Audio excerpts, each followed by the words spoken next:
We're always on. PPRNradio.net. Music 24/7. PPRN. What's going on? This is Brandon from Valemaya, and you're listening to PPRN. What's up? This is Mark from Valemaya, and you're listening to PPRN. PPRNradio.net. Featured guest DJs. Original shows. Music news. The hottest DJs from around the world.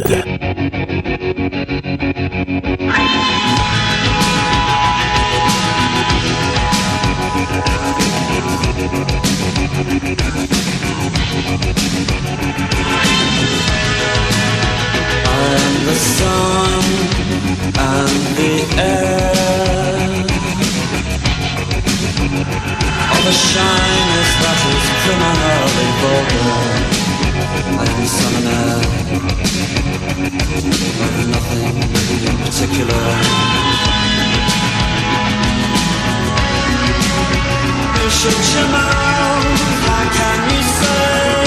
Good afternoon, all. This is our one-year show, PPRN All Things Sports, with Bob Clark. I'm your host, Roger Clark, and it's 1 year today, guys. 1 year already. Wow, where the time has gone. 1 year ago today, me, Peter, and Parker Porter were doing our first show. And what is it with you and your mic? I don't know. Is it him or is it me? It might be you. Can you hear him? Barely. Thank you. No, I'm talking close. No, that's better. That's My better. face is right there. That's better. It's probably the mic, but whatever. But anyway, we are once again without the interrupted Brian D'Angelo. He's stuck in supposedly The land of the lost. He's in Queens celebrating the Pittsburgh Penguins back-to-back Stanley Cup championship. A very impressive Game 6 with Nashville, where the Pittsburgh Penguins won by the score of 2-0. For those of you who didn't watch, both goalies in the game played great last night. It was a 0-0 tie with about 90 seconds to go in the third when the first goal of the game was scored on a fluke shot off the back of the goaltender from Nashville to give him a 1-0 lead. And then with 14 seconds to go... There, that's better. Try that. Lost. There you go. And then with 14 seconds to go, the Pittsburgh Penguins scored their second goal on a breakaway empty netter. So your 2016-17 Stanley Cup champions, which will be celebrating the parade, I think either Wednesday or Thursday. Wednesday. Is Wednesday. Okay, I didn't know that. Is the Pittsburgh Penguins. Which I called Penguins in 6. Yeah, you did. Now the next one coming up will be Golden State in 5. I'm interested in that game tonight. Very interested. But bring to my point before, and I was talking about last week about Sid the Kid. He is the first NHL player since Wayne Gretzky. Talking about the GOAT, or maybe he is the GOAT. former GOAT. Nah. Is the first person to go back-to-back for MVPs in the Stanley Cup. The Conn Smythe Trophy for and the not MVP, only right? that, he's also the first one since Wayne Gretzky as well to lead the league in scoring in both years that he won the Stanley Cup. Yeah, I mean, everybody's saying Sidney Crosby's the best of all time. And I mean, let's face it. Right now in hockey, he is the best in the business. Well, there is no denying that. However, win 5 in a row like Gretzky did before you start talking about him being the greatest of all time. I don't need to. Like I told you last week, which we both don't agree on, but the goalies are much harder in this era than Gretzky's era because the padding back then was very small. It was easy to get in the net. Yeah, nowadays, the padding's freaking huge. It's like a 2x4 basically with the padding. It's just not just the goaltending of that. I mean, Gretzky went from the time when there was no padding. He played in the 90s. He made more playoff appearances when the transition to the padding for the goaltender started. So, I mean, he won multiple MVPs. I mean, he had some good years with the New York Rangers as well. So, I mean, it's just not about championships. I mean, he's won 5 in a row. He's the all-time leading scorer. I mean, you got to become the all-time leading scorer before you can be called the best. Nothing against Crosby. Like I said, he's the best in this era right now. But, I mean, people could say it's Gordie Howe, but let's face it, Gretzky took that to another level. So until Crosby can, I'll say he's maybe right now top 5 all-time, but the best ever, no. We have difference in opinions. And we're always going to have difference in opinions. But you know what? I mean, Gretzky set the standard, and Crosby's taking the standard and trying to take it to another level. So kudos to him on that. Right now, they're now comparing Tim to LeBron, but I don't understand why people compare people to their sports. There's just no comparison. Different sport, exactly. Different way of playing. There's skates. The other one's wearing shoes. One's playing with the ball. The other one's playing with the puck. Yep. One is physical contact. The other one is you touch me, it's an automatic foul. Yeah, 9 times out of 10 it is. You're right. But that's it for hockey. Hockey's done for the year. Hockey is done. It's on hiatus for 13 weeks before the camps reopen and come the end of October. NHL will be talked about again. So, are the Islanders playing in Brooklyn next year, do you know? Or yeah, they're It's their last year? I don't know if it'll be the last year. I know Hartford is really, really pushing to get them. It'd be nice, because I'm getting sick and tired of all this Whaler. Can we just have the Islanders? I know how special the Whalers were to Connecticut, but I think what's time to move on. I think the rumor that's going on, that's happening, and I could see this being a possibility, is like the situation when the Cleveland Browns. When the Cleveland Browns got their expansion team, they kept the name Browns. They might keep the name Whalers. I mean, I can't see them being in Hartford being called the Hartford Islanders. No, they would change the name, obviously. But I thought I saw something where when they changed the Wolfpack's name to the Whales instead of Whalers because the team in Carolina owns the right to the Whalers and would not let them call the Wolfpack the Whalers because the agreement is if NHL hockey ever comes back to Hartford, they will be named the Whalers. Gotcha. So that's the agreement on that. Gotcha. But a lot of stuff going on this week. Big. We got the NBA today, Game 5, which could have been easily ended if J.R. Smith, Kyrie, and LeBron just didn't go absolutely out of their minds. And like I said, the big reason why they would do good in this series was one name, and it was Tristan Thompson, constantly getting those offensive rebounds. That's where he's the big factor, and that's how they get their second chance points, and he hasn't done that the first 3 games because no one's noticed until Game 4, but they were double-teaming Thompson on the offensive rebound, so he couldn't get it, and it worked. What about the first quarter? I mean, let's talk about that for a minute. You're Golden State. You scored 33 points. You've been scoring 30-plus points in the playoffs almost every quarter, every game. Which they still did. They still got over 30. Right. But now you have Cleveland, who sets an NBA record. When's the last time you've seen anybody score 40 points in a quarter, let alone 49? They had a shot. If LeBron made both free throws with 8 seconds left in the first quarter, they would have scored 50. I think the last team, maybe, don't grant my word for it, was the Warriors because Klay Thompson had 30 in one quarter, and I'm pretty sure others scored as well, but I mean, that's regular season. You talk about finals like that's the first time. Yeah, that was finals. The first time ever. I mean, 49 in a quarter. What was it, like 87 at the half? Something ridiculous. Yeah, but what helped them too, and I know this is going to sound bogus, but it definitely was the referees. There were lots of calls that should not have been called on the Warriors. Refereeing the whole series has been pitiful, especially Game 4. But they had 22 free throws. That's unrealistic. That's crazy. And it just goes how many times the referees were blowing the whistle happily. And the scary part is, Cleveland was shooting like 65-70%. If they were making their free throws, they would have been at 100 points at the half. I wasn't impressed by the win because I think they won by at least 20 with the amount of free throws that they had. They should have won by over 40 or 50 points. Right. Now that being said, now they have a little momentum, but now they're going to Golden State. I'm not saying they're going to win tonight, but I could see Cleveland winning one more game tonight. I wouldn't be surprised if the series ends. They got that little bit of a roll going after Game 4. You know LeBron wants to bring it back to Game 6, and you know he's going to do everything in his power to do that. And one thing that I noticed in the first quarter too is Curry. He didn't score that much in the first quarter, did he?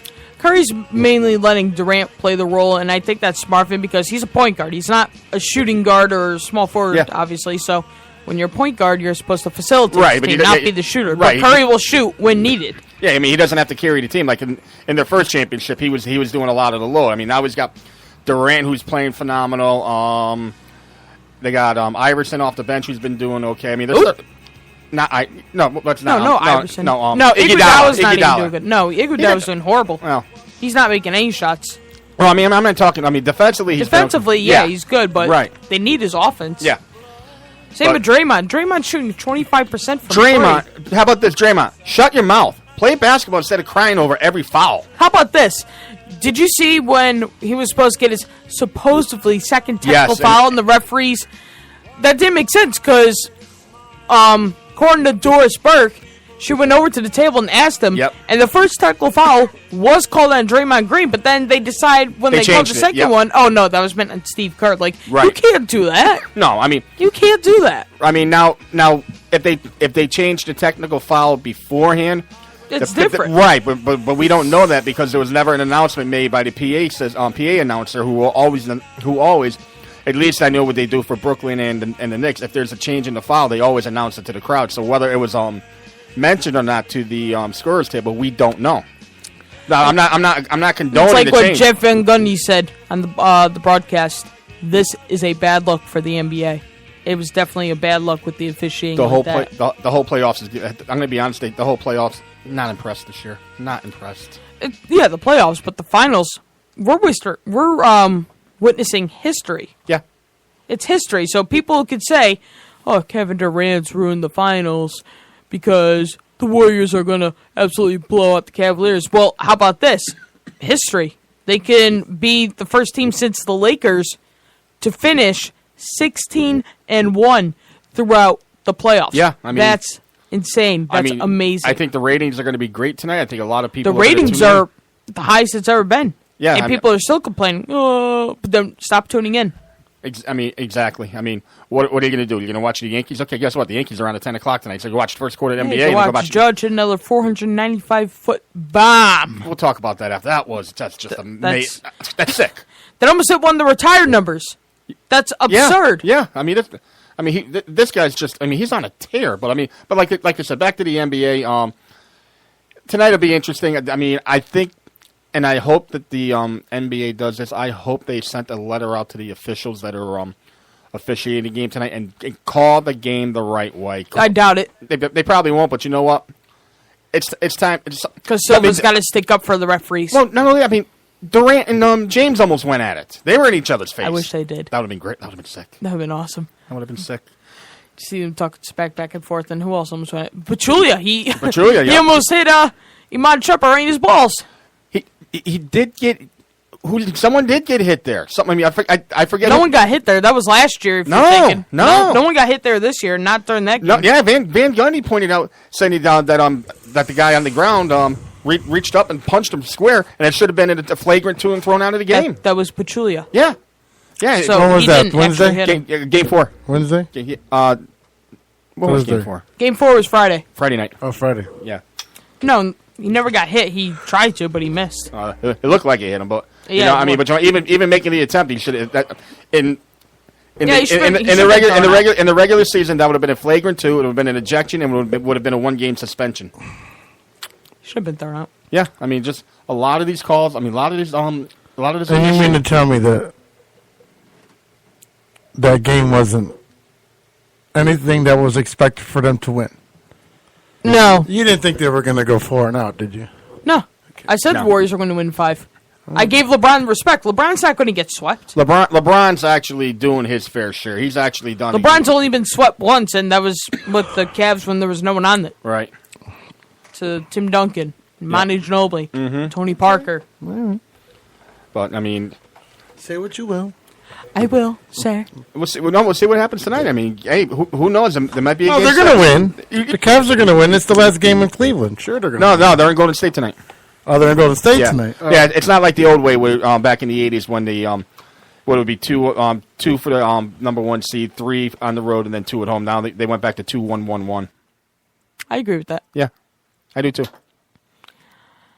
It's definitely going to be an end tonight. And the whole talk of LeBron, because this is getting ridiculous to me, I want to put this into perspective, okay?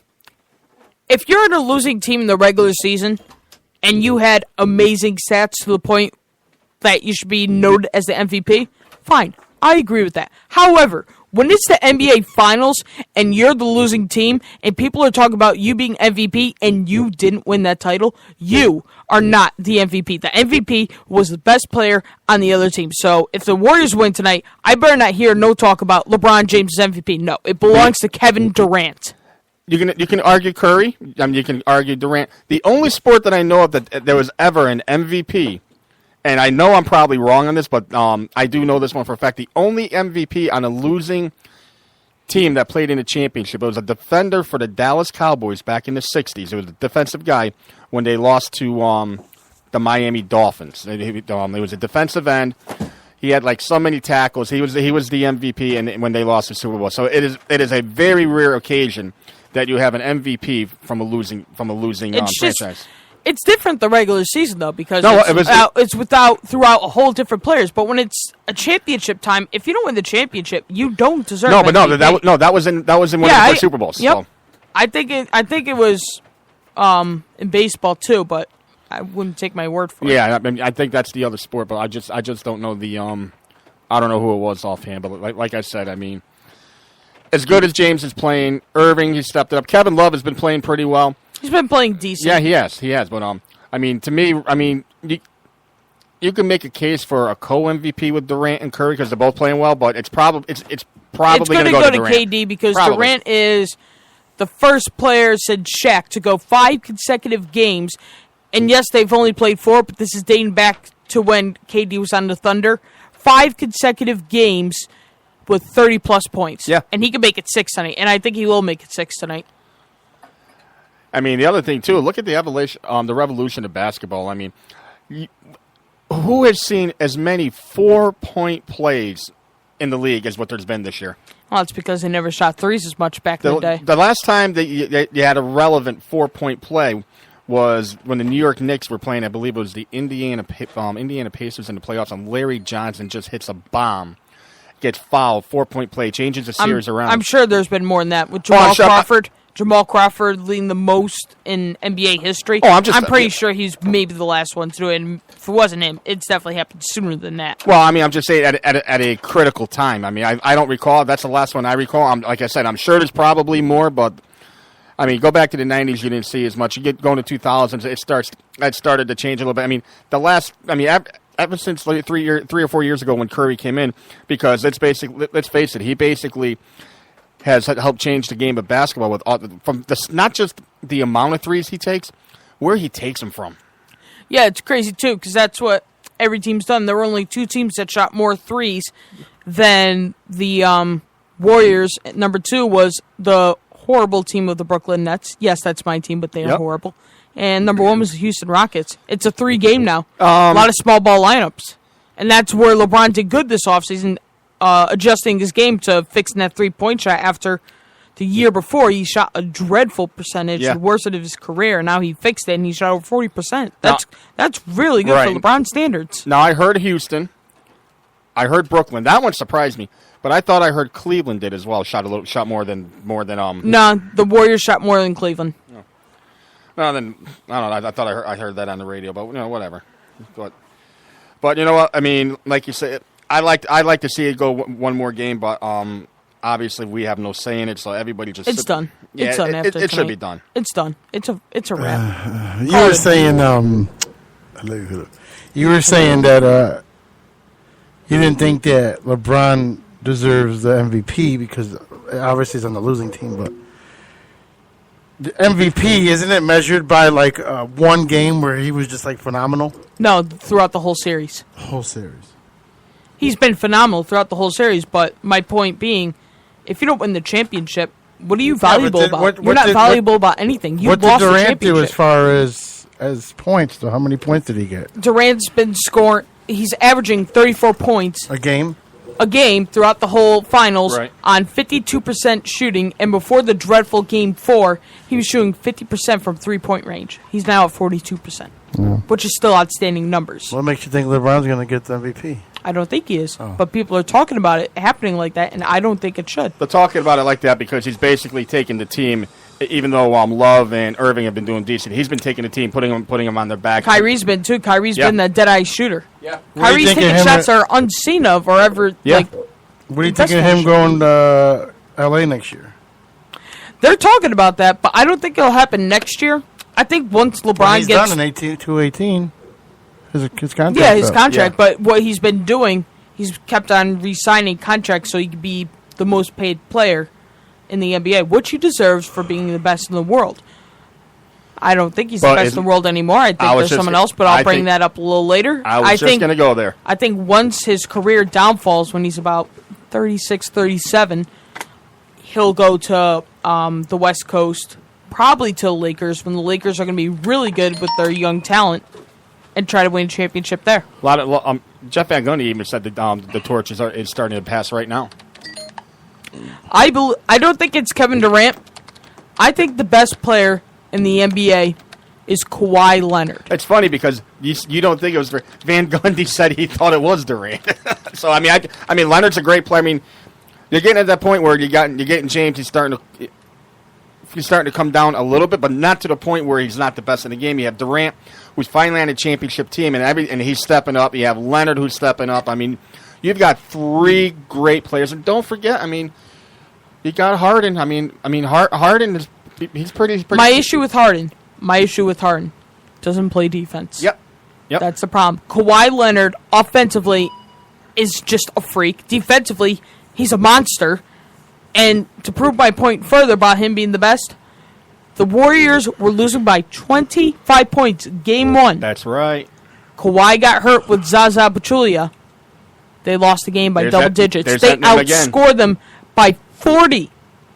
Yeah, 40. I know. Without Kawhi Leonard. Kawhi Leonard is the reason why the Spurs are so good. And according to a lot of reports, the Spurs can get better because Chris Paul might be heading over there. 40. I know. Without Kawhi Leonard. Kawhi Leonard is the reason why the Spurs are so same. Do you think they break it up in the Clippers, or do you think they make one more year of it before Paul makes an exit? What I think they need to do is because clearly it's not working out in the Clippers. Chris Paul and Blake Griffin are both playmakers in their own different ways. But when you put them both together, it's just a big cluster.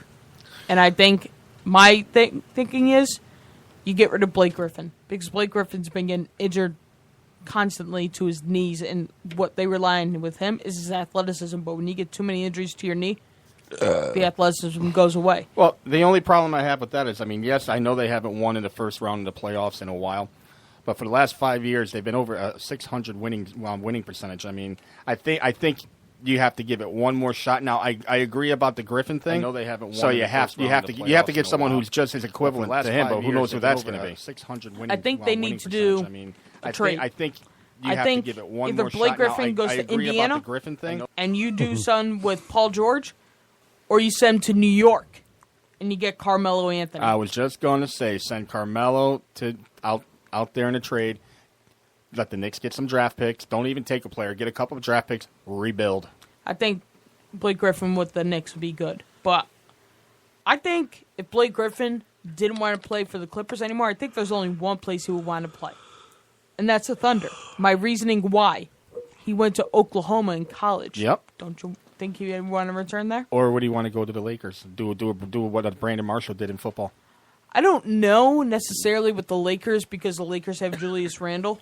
But I think there's a good chance maybe he wants it. But my thinking is he would definitely want to go to the Thunder. I'm just thinking he would. I mean, now he can become the leader of the Lakers, go up arch rival against the Clippers and Paul, because I don't think him and I don't think that Rivers and Griffin are on the best of terms.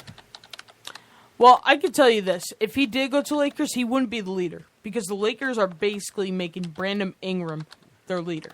No. So, and talking about the Lakers, with the workout today with Lonzo Ball, the Lakers said he looked out of shape. I heard that his stock has been dropping. If he's out of shape, that's not good. No. So then, guess what? Hey, Dad, instead of talking all this stuff about him, why don't you go help him train? I mean, you're a former player. Shut your mouth. Help your son get back to where he was. Who knows? I mean, maybe he's too busy trying to sell those $495 sneakers. Outrageous. Hey, Pete, you want $495 No. sneakers? Why not? No. You can wear them on the job, you know? I don't want Look them. cool. Big baller brand. All the ballers wear them. Even if I had a lot of money, I wouldn't do it. Not worth it. That would be like me buying a $3,000 set of clubs. Not worth it.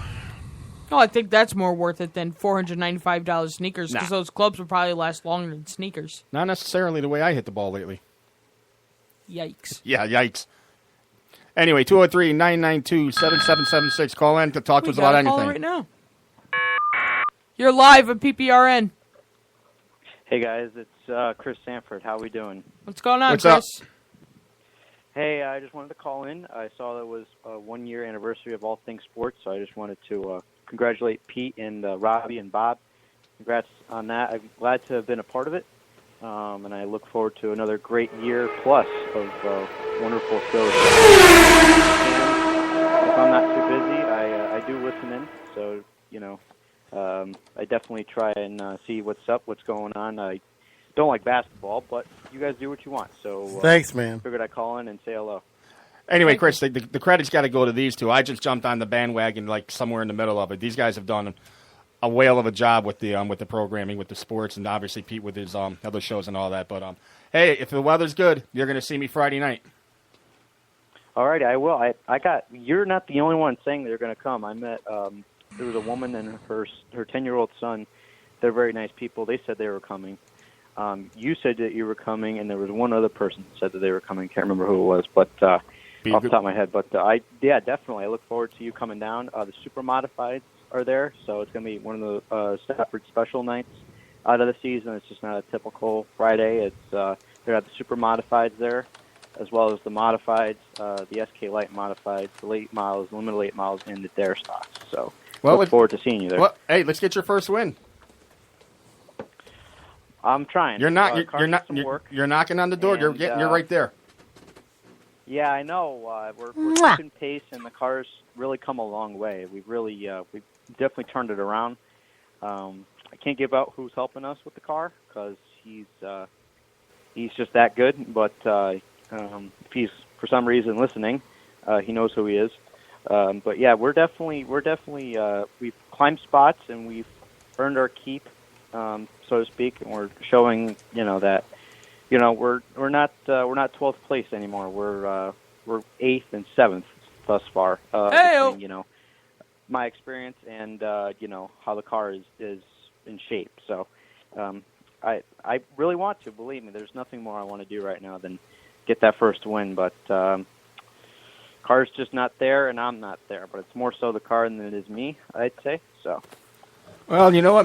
Maybe a little intimidate or bump, put them in the spin cycle once in a blue moon, like they've done to you. Maybe it's time for some clean payback. Oh no, believe me. If you saw last week's side-by-side action of what happened, you'd be surprised. Last week or Friday, we had a guy who I put against Rookie of the Year last season, and he was getting shuffled to the back on the outside lane. And there was a slight clearing between me and the car in front of the two cars in front of me, which was, his clearing to get back in the line. Well, usually I would just back out, but I decided not to. And you cut down in front of you. What happened was he still came down on me, and we were both completely sideways between 1 and 2. And luckily, he didn't hit, so there was nothing for him to complain about. And though I gained a position, I lost one and got in the grass and just kept on going. So right. I think we're starting to show that we got a car to compete, and I think that driver-wise, I don't think some of them I don't think realize that I'm not taking it anymore. But I think some of them might have a clue. So, but either way, they're going to have a clue soon. So, good. Regardless, so I definitely look forward to Friday. I think Friday will be nothing but good things to come. So, a couple weeks ago we had the car apart and we were all stressed out and everything, and now we're happy and the car's running good and it's back together. So, it should be good. All right, good. So we'll see you up there Friday night. What we'll do is I'll do a quick Facebook Live with you on the car and all that, and we'll do a recap on Friday night, and hopefully we can get you into victory lane. Yeah, sure, definitely. And Pete and Robbie, if you guys aren't doing anything or whatever, or maybe you get out late, but maybe you can still make the race or something, come on up, man. Wish I could, man. I'm working till 10:15 that night, so unfortunately I won't be able to be there. Oh, okay. Well, no problem. I just didn't know. And I'm waiting for my house to close, buddy. Otherwise, I'd be up there. Money's kind of tight right now. All right. Yeah, no, sure, no problem. It was just the invite's open. Thank you. Yeah, we wish you good luck, bud. Get that win. Yeah, thank you. I really, like I told Bob, I really hope I can get it. But like I said, though, the invite's always open. It's great food, great racing, and as long as the weather's good, it's great. And it's great people, so it's a great track. So definitely got to check it out. It's definitely a fun thing to see, a fun thing to go and experience. So, all right, Chris, man, thanks for calling. Thanks for the anniversary wishes to the guys, and we will see you Friday night. I'll be up there about 4 o'clock. All righty. All right, bud. Text me. You got it. All right, I'll talk to you. All righty. Bye-bye. Bye. All right, that was Chris Sanford, driver of the number 5 Lean Green Machine up at Stafford Motor Speedway. He came home with the top 10 Friday night in the Olé. Yeah, in his race. I believe it's his first or second top 10 of the year. The hell, did I just get laid? I hope so, but he's been coming along really well, and I know he has Pete's decal on his car, and I know he's very happy to have that. Actually, I don't think he has it on his car. He has it on his helmet. Oh, Yeah, in his helmet. on his helmet, even better. Yeah, I never dropped him off. Oh boy. So let's get into the MLB now and talk a little bit about how about the Yankees? How about them? 5 in a row and outscoring their opponents 55-9. Back-to-back games, double digits against a Baltimore team that was considered to be one of the favorites in the AL East this year. I mean, Oh, and do you know who those other 2 wins are against? Oh, that team that's supposed to be winning the division that I thought was going to too. I wonder how their sale price is doing. I think it's Boston. I think it's on clearance. Yeah, I mean, it's time to sell the 4. I mean, it's time for a clearance sale. I got a clearance price for you for David Price. 2 10th-round draft picks. He's pathetic. I mean, yeah, he's not doing so well. $30 million for someone to, 1, start the season on the DL, and 2, lose so much velocity in his fastball. And that was right. his reliable back in the day when he was throwing in 97, but reliable is now, crap. Right. And then Chris Sale, you know what? I mean, we'll give him Nothing against Chris Sale. No, He's except right now except Cy that Young winner. Except that one start in Baltimore where he gave up 6 runs in 5 innings. When's the last time you see him do that? It's been a long time. Yeah, well, people are going to have bad pitching performances nowadays. Yeah. I mean, Kershaw early in the year went 4 1/3. I mean, you could give a pass to Kershaw, or not Kershaw, Sale, because he's doing whatever he can to keep them in it. And nothing. The Red Sox still aren't doing bad, though. I mean, they'd probably be number 1 right now in wild card. So, I mean, it's just they were supposed to be clearly, dominantly supposed to be in the first division. Andrew Benintendi was going to be clear, hands down, Rookie of the Year award. But until the judge, jury, and executioner Aaron Judge took over. Boston was supposed to run away with this division. We figured I'm going to be honest, as a Yankee fan, I figured about 85, 90 wins was going to be a good season with the youth. Let's look at it now. The second best record in the American League at 14 games over 500, which is now their benchmark. You have 4 to 5 guys batting over 300. A couple others batting over 270, 280. 5 players in their lineup with over 10 home runs. Yeah. Boston, last in the league in home runs. When is the last time you heard that?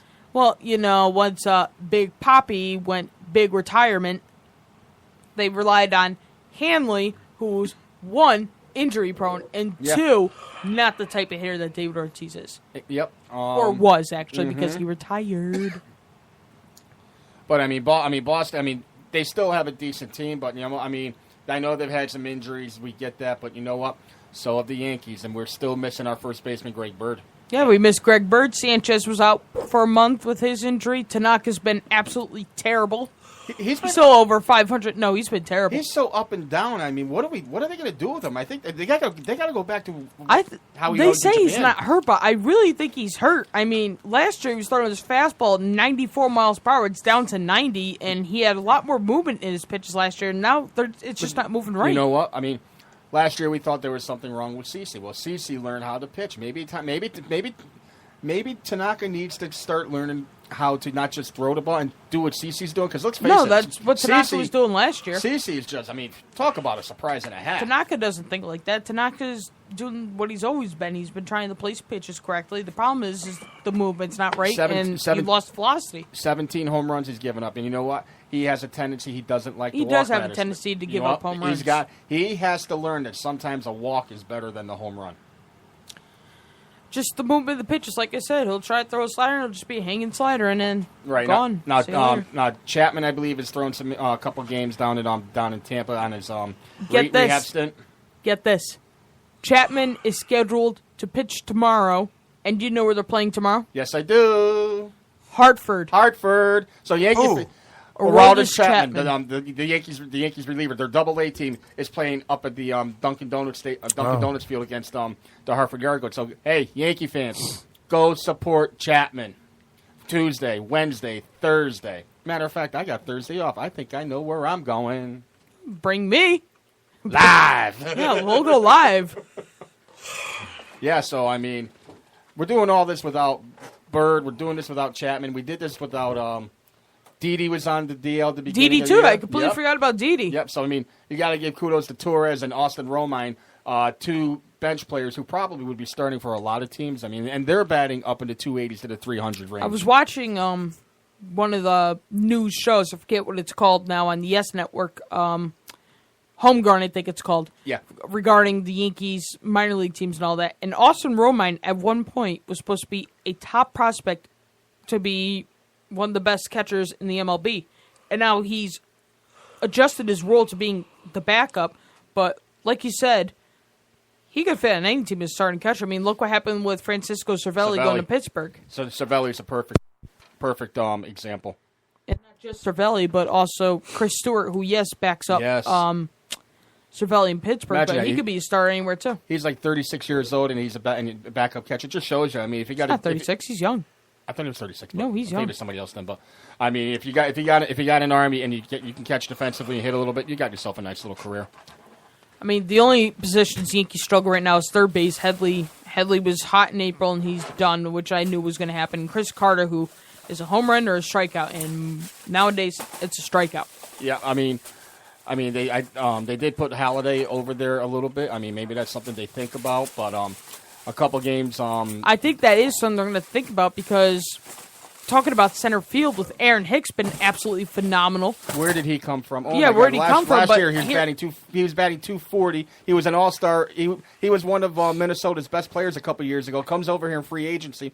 Last year absolutely stinks to join up. Now you have Ellsbury, who they're not going to rush back from this concussion thing because Aaron Hicks is a possible all-star, and he's the number 4 outfielder for the Yankees. Yeah, but the problem going to be is when Ellsbury comes back, I don't think they should start him. I think they will because of the money they're paying him. But if Greg Bird's not back in time, then maybe you just go ahead and put Matt Halladay at first base, sit Carter, and have Ellsbury DH and leave Aaron Hicks in center field. And the only reason for that is because Aaron Hicks is not as fast as Ellsbury, but he has the way better arm. Yeah, I mean, like I said, they're just waiting for Bird. I mean, Carter came over from in free agency from Milwaukee, where last year he led the National League with 41 home runs. He was a backup. He's not used to being a backup. He's one of those power hitters where the power hitters have to be in a groove every day. He's a Ryan Howard. Exactly. He needs to be in the lineup every day to hit his 40 home runs. Home run or a miss. Right, and then a couple what was that? Either last week or the week before, he's when he started playing a little bit more. You started seeing a couple games where he did go deep. So I mean, even back in the days of Reggie Jackson would have to play every single day to be hitting his home runs because he was a power hitter. I mean, Aaron. Let's go to the other side of the table here. Aaron Judge, complete package. He can take that little ball to right field, slap it for a base hit, or he can hit it 500 feet up against the retired numbers. Not only that, he has the bat, he has the speed, he has the range, he has the arm. He's a complete tool player. Almost like a Mike Trout. Almost. Speed not there, but it's good. It's good. It's quality. I mean, talk going around baseball. I mean, right now he's odd, beyond a shadow of a doubt. He is right now. If everything ended, he would be. I would guarantee you this: he would win Rookie of the Year. He'd win Rookie of the Year and MVP. I don't know who's the last person to do that. But I don't know if he'd win MVP. He'd be darn close. No, he'd win it. Well, he's batting .330. I know. Couple steals on the year. 19 home runs right now. 21 after yesterday. Yeah, 21. I forgot he had 2 yesterday. 21 after yesterday. I mean, who else has done better? Trout's in the DL. Trout was doing very well. He had 16 homers till he won the DL, but he's done. Altuve is hitting a high average, but the home runs aren't like what they were last year. Right. Mookie Betts is doing pretty solid, but not MVP numbers. No, I mean. It's a great There's argument. No one. Now he's got. Now the thing is, he's got to keep it going. Now coming up next month, home run derby. Imagine some of these bombs he's going to hit if he's at. Oh my God! Now here's my problem. I would like to see him sit out in the home run derby, and I think he will, and here's why. You know how many players that have done the home run derby and swings have been messed up? I know, but it'd be a good show, but at this point, I know, but we're talking. I mean, I agree with what you're saying, but we're talking a different character. I mean, he's not like some of those like Mo Vaughns and David Ortiz where it's just all rip. This guy, he can one hand at the right field and hit it for a double. He goes with the pitches. I mean, yeah, but I don't think it's a good idea to try to just hit bombs in a home run derby and then after the All-Star, because he's going to be an All-Star. He's going to be an All-Star. He's and then go back to the regular season, potentially have his swing messed up. I just don't like the idea. But the funny part is with his regular swing is just as good as his when he turns on one, because I mean he's just got power that we haven't seen. And I think there's only one player that can do both the home run derby and regular season. That's Stanton. Stanton showed it last year until he got hurt. Yeah. I mean, I never thought I would see someone hit the ball just as hard as Stanton, but Judge is right there. I mean, imagine. I want him to stand next to Stanton because they're both huge men. Stanton's probably 6'4", 6'5", 240. Aaron Judge is 6'8", 280. The Scary. The only person I know of. He could be a tight end. Did you know? He could be a power forward. Did you know he's taller and stronger than Rob Gronkowski? Oh yeah. That's ugh. Yeah. But going back to his home run real quick. I mean that's the longest home run in this Yankee Stadium. Mickey Mantle that I know of in the old stadium before they renovated it back in the 70s. Hit one that hit right off the facade. It went over the stadium. He went out the stadium. Well, it was over 500. It was over 500 feet. So Easily. I mean, easily, very easily. Actually, it was crazy too. You know what? I was actually talking about this with Grandpa when I was at the house today, and he was talking to people after playing golf, and they were making it a big deal. And he tried saying, "You think this is a big deal? How about when Mickey Mantle hit one out of the old stadium?" Oh, well, that's the old stadium, and it doesn't really matter because this is the new stadium. Like.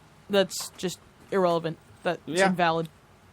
But it's still absolutely phenomenal. 495 feet. And it was crazy, too, because the day before, one of the Yes reporters, Meredith Morakovich, asked Gardner, when is he ever going to hit that one power bomb? And sure enough, in that game, bam! I mean, and it's not like he's showing any signs of slowing down either, people. Let's face it. I mean, we are witnessing the beginning of what is going to be nothing but a lot of record-breaking years for him. I mean, we have the chance to see the next possible, and I'm going very hard on this one, and I don't care because I'm going to push the limit. The next Ted Williams, but this time with power, where this guy's going to be hitting for average people. Red Sox fans, you may hate me for saying that. I don't care. Yeah, there are some Red Sox fans texting me right now saying "F the Yankees." Won't say any names. Yes. Oh, Mr. T-Mac. But, I mean, the Mets have never had a player like this. The Dodgers have never had a player like this. This guy came up. The closest one to him right now is, like I said earlier, Giancarlo Stanton, Miami. Yeah, I mean, it's mind-boggling. I mean, if this guy follows the lead, how Derek Jeter set the bar on how you act. He's doing well. And how you play. But I'm just saying, if he continues to do that and doesn't let the ego get to him, we're looking at a guy that could very easily hit 40 home runs a year for the next 10 to 12 years, if not more. And that's... Bold prediction. Will he have 500 in his career, do you think? Will he have 758? No, I'm not going 758. I think once he gets older, the athleticism is going to go down, the power is going to go down. I am, because you know what? He's got that natural swing. He works out. I've never, ever predicted a broken record before. Aaron Judge, by the end of his career, will be the all-time leading home run hitter in Major League Baseball. You guys watch a lot of sports. No, we watch a lot of Yankees. Jesus. So, I'll keep that note in 20 years from now when he doesn't. I'll be dead by then. Wow. What do you say to that, T-Rex? Do it. Where's Brian? Where's Brian? In the land of the lost. Maybe they'll be dead together. No. He'll be dead before me. Maybe they'll die happily next to each other making out and doing all that other nasty crap. Brian's probably dead in Queens right now. Brian, go drink a rod. This is your last night. Maybe he'll call in again, but hopefully this time he won't be screaming to his freaking phone like he did the last time. Yeah, I mean, Brian, after all, you are a part of the show. I mean, it is the 1-year anniversary. If I can get stuck in traffic on the Merritt Parkway and be here with 2 minutes to spare, you could take 39 seconds out of your pathetic life and call in at 203-992-PPRN. 776. 776. You know what? I challenge any of those Red Sox fans that were just messaging me to call in and try to judge me for saying what I said about the Yankees being clearly better than the Red Sox. I like the way you say, judge me. So the judging you, but we got a judge on the team. You know what's my favorite part? Is when he hits his home runs. Once he steps on home plate, everybody else, they have like a little music thing goes like, do-do-do-do. Yep. Do-do-do-do. For Judge, it's the Law and Order. Da-da. Yeah. I mean, I like the way they do it. They have the judges' chambers out in right center, out in right field. That is so that's cool. Funny. That that's is so cool. And they pick random fans. And you know what? And if he was on another team, and even if it was with Boston, and he was doing it in Boston, that would still look pretty cool. Yeah, any team. I think it's just a neat idea. And I think that's a way to get more fans to go to Yankee games because they have been doing good with ticket sales lately. But I can see that changing. And one more person that we didn't get to talk about really, who's doing well for the Yankees too, secretly because everybody's looking at Aaron Judge, Gary Sanchez. Ever since his injury, he's on fire. His last 5 games, he's hitting over 500. I think he has 4 or 5 home runs. Yep, I mean the one absolutely outstanding. The one he hit Saturday night was just a rocket. I mean, oh my God! I mean that thing was out of the stadium in like 3 seconds. I can tell you too, for my fantasy team because he's on my team. The last 5 games, he's got me over 72 points. That's Lord only knows. That's over 14 fantasy points a game, basically. We've talked a lot of trash about the Yankees, and we know that the Yankees are going to be. This is a hard week for them. They always struggle when they go to the left coast, to the west coast. So this could be the week that the Yankees come back to reality a little bit. I mean, they're in Anaheim. They're in Anaheim. And I hope you also tonight. not only mean by the Yankees, but hopefully Tanaka, please. We're paying you all this money to be our ace, and you're letting CeCe look like he's our ace. Please. CeCe. What about Severino? In the words of every sitcom character in the early 90s and everyone in the Midwest through the rest of the 90s, don't go there. Don't go to the West. Yeah, don't. Please. Just don't go there. But anyway, I mean, Severino, last year he struggled big time. He's a different. We talk about night and day. He's got so much confidence in every pitch, including now his changeup. Yeah, what I was listening to yesterday was Meredith Morakovich talked to Larry Rothschild, the Yankees pitching coach, and said that when he talked to Severino early in the year, when he would be out of command, give up tons of hits, he would basically like rush him out, like, all right, I got to pitch. And he talked to him, and he was like, what you need to do, slow down, think what you need to do, just think more, and you'll be fine. And clearly he's been fine. I mean, he averages the highest fastball right now in the MLB, thanks to Noah Syndergaard being injured. Good job, Mets. Yeah. I think it was 97.6 miles per hour. Constantly 99, 99, 99, 98, 98, 99, 97. It's unbelievable. And you know what? I mean, his breaking ball is coming to play. I mean, his slider. And like I said, he's not afraid to throw his changeup now. He'll throw it at any count. I mean, he doesn't throw it a lot, but when he throws it, it's very effective. Yes. And then who are the other pitchers? Mitchell. I mean, Mitchell's done a decent job. Brian Mitchell's a reliever, but our bullpen's been phenomenal. But regardless of Tyler Clippard, I think Tyler Clippard's been the worst one out of there. But Michael Pineda been very good. CeCe's been good. Who's the and how about our rookie, Jordan Montgomery? Yeah, that's who I meant, Montgomery. Phenomenal for a rookie. You know, he reminds me a lot of Andy Pettit because he doesn't throw hard. He doesn't throw hard, but he plays his pitches perfectly. He locates, he mixes everything. I mean, but his last outing, he was throwing the ball pretty good. I mean, he was averaging 89, 90 as fast, but he's throwing 93. Yeah. That's good. Yeah. I mean, it's just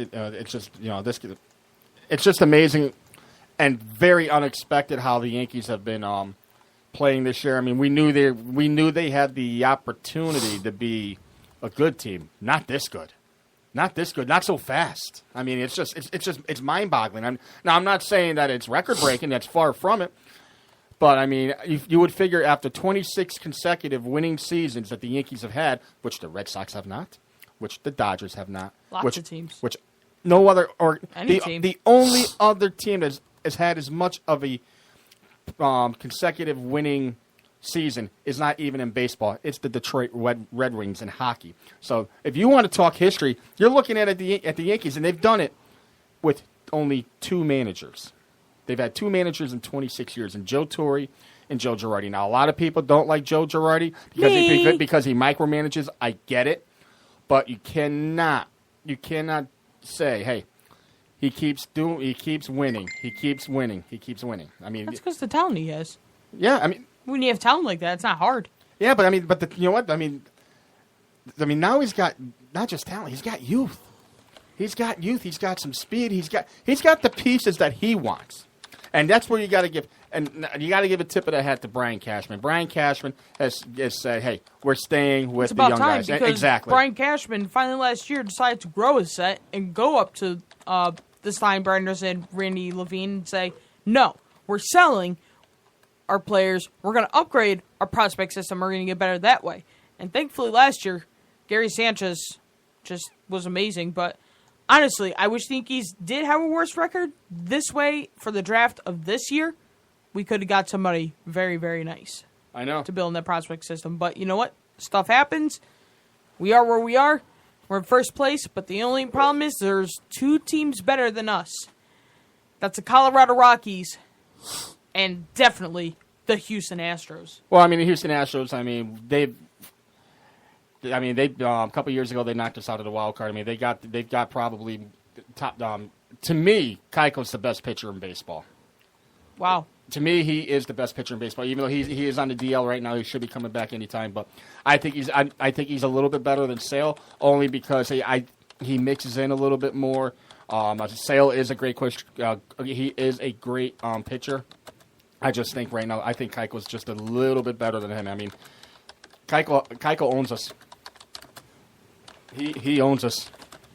Kershaw, the youngest to 2,000 strikeouts in less games. Kershaw's the best player right now, or pitcher in baseball. My opinion. Yep. Difference in opinions, of course. Per usual. There's probably Red Sox fans who say, no, it's Sale. Yeah. But Sale's having a great year. You can't even argue with Red Sox fans about that. He's scary. That was the best pickup in the obviously that was the best pickup they made over the yeah, but they over the winter. But you know they need more. They gave up their top prospect in Jan Moncada. Yeah, and he's got so much talent. I mean, I don't know why they gave up on him, but you know what? They did it because they want to win another World Series because they know their time is going to be running short because now the Yankees have their new core 4. Now, in case people haven't noticed, David Price did sign a big contract, but he can opt out after this year. And do I think he's going to opt out? No, because what team's going to want to pay him that money? He's going to opt in and stay with that money because no one's going to want to pay him big bucks. They paid him a huge amount of money to bring another world championship back to Boston. Okay, where is it? Oh, I forgot. It's not there. He's number 3 in that rotation. Yeah, yeah. I mean, they had so much faith in him. Now, you know what? I mean, they've got a great 1-2 combination. If Price can turn it around, I mean. Not even Price, Porcello, too.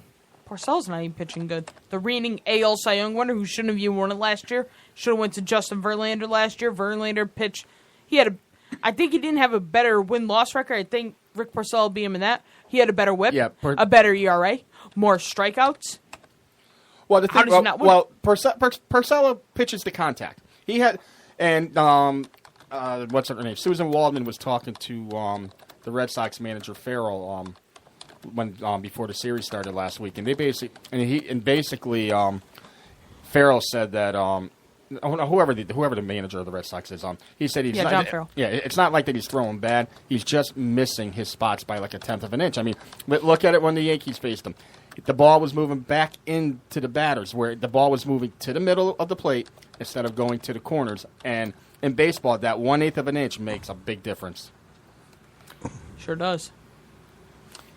All right, well, we'll be going to break. When we come back, we'll give you your standings, your upcoming games for tonight. We will reveal the All-Star voting ballot updates. Maybe talk a little more about the Cavaliers and talk about memory lane for our 1 year on PPR and All Things Sports. U.S. Open golf. I don't want an Indian baby. I don't even like Indian food. You're listening to PPRNradio.net. Hey guys, it's Peter from PPRN. Looking for something to do in Naugatuck? Check out D-Man's Bar and Restaurant. It's a local hub offering delicious gourmet burgers, wings, wraps, steaks, and more. Stop by and enjoy their casual atmosphere sitting in the bar, the lounge, or dining room, or kick back on the patio. D-Man's is located at 1370 New Haven Road in Naugatuck. That's 1370 New Haven Road in Naugatuck. D-Man's is going to be broadcasting live at PPRN Radio Show on Wednesday, July 20th. Go down and check out the PPRN Radio Show, broadcasting live from D-Man's in Naugatuck, 1370 New Haven Road, Naugatuck, Connecticut. That's 1370 New Haven Road. Go check out their patio, their bar, and their lounge. They have great food, too. Also, don't forget to check out D-Man's throughout the week for drink specials and local talent. Once again, check out D-Man's, 1370 New Haven Road, Naugatuck, Connecticut. Tell them PPRN sent you.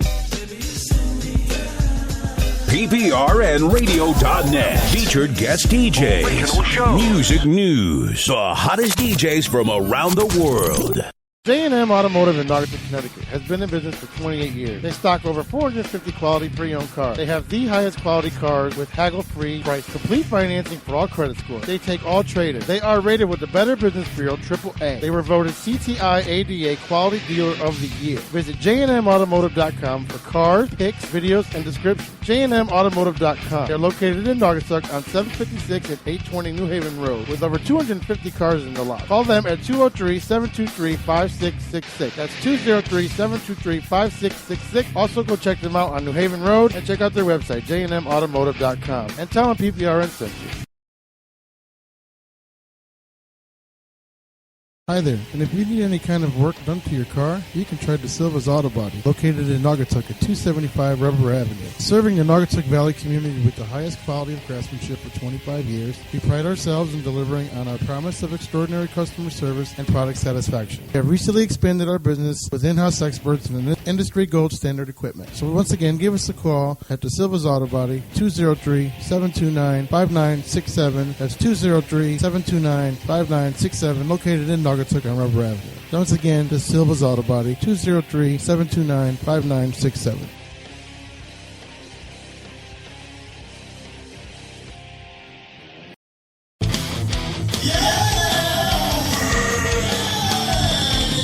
Did you just hear how bad that sounded? Well, you won't get that sound at Hat City Music Productions, located at 536 Federal Road in Brookfield.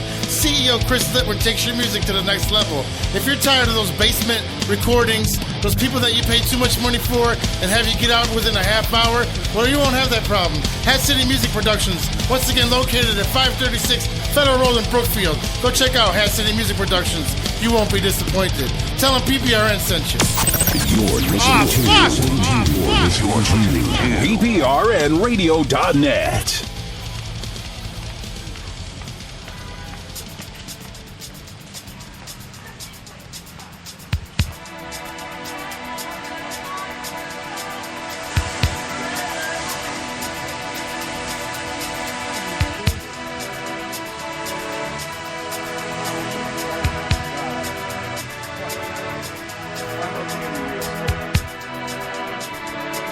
Oh, did you hear who's coming to Hartford? No, I didn't hear about Speed. I heard about Day. Dude, let's go. Let's go, Day. You ever seen McElroy or you haven't seen McElroy? You haven't seen Speed. Sometimes you're better off dead. There's a gun in your hand that's pointing at your head. You think you're mad, too unstable, kicking in chairs and knocking down tables in a restaurant in a West End town. Call the police, there's a madman around, running down underground to a dive bar in a West End town. In a West End town, a dead end world, the East End boys and West End girls. In a West End town, a dead end world, the East End boys and West End girls. West End girls.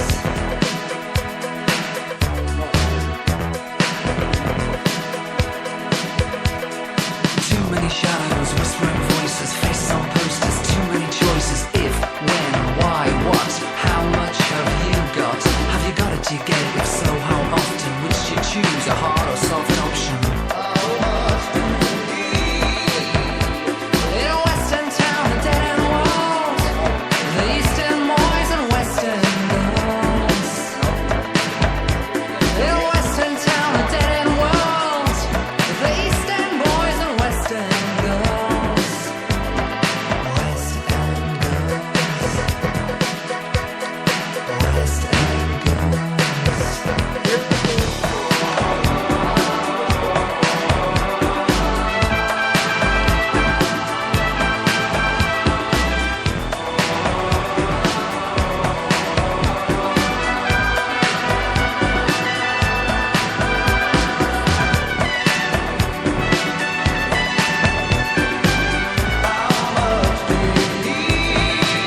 What are we live? Live?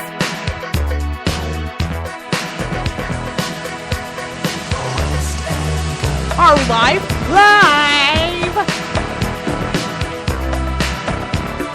Bob, give me a meter.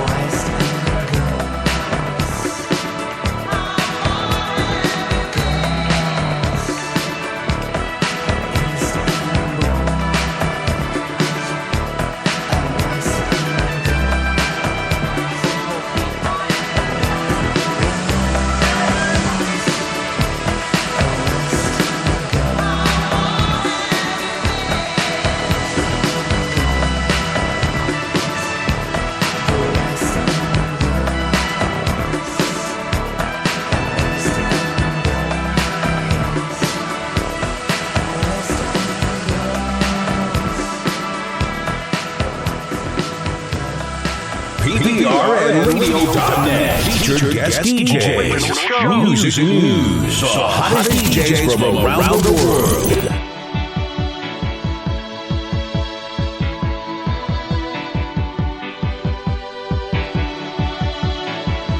The heart is a balloon, shoots up through the stony ground. There's no room, no space to rent in this town. You're out of luck, and the reason that you had to care, the traffic is stuck, and you're not moving anywhere. You thought you found a friend to take you out of this place, someone you can lend a hand in return for grace. It's a beautiful day. Sky falls, you feel like it's a beautiful day. So let it get away on the road, but you got no destination in the mind. In a maze of her imagination, your love is style. Even if that doesn't ring true, you've been all over, and it's been all over you. It's a beautiful day. So let it get away. It's a beautiful day.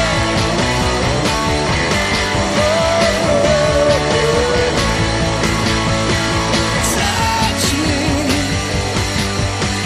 take me to that other place. Teach me, love.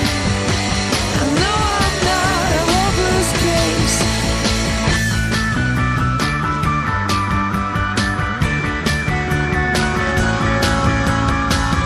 See the world in green and blue.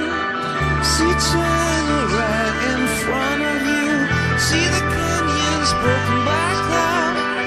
See the tuna fleets clearing the sea out. See the bedroom fires at night. See the oil fields up for split. And see the bird with a leaf in her mouth. After the flood, all the colors came out.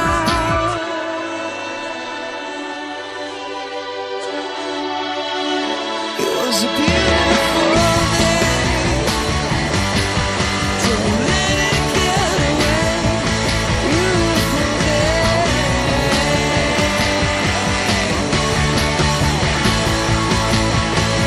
Touch me, take me to that other place. Release me. I know I'm not a hopeless case. What you done, have you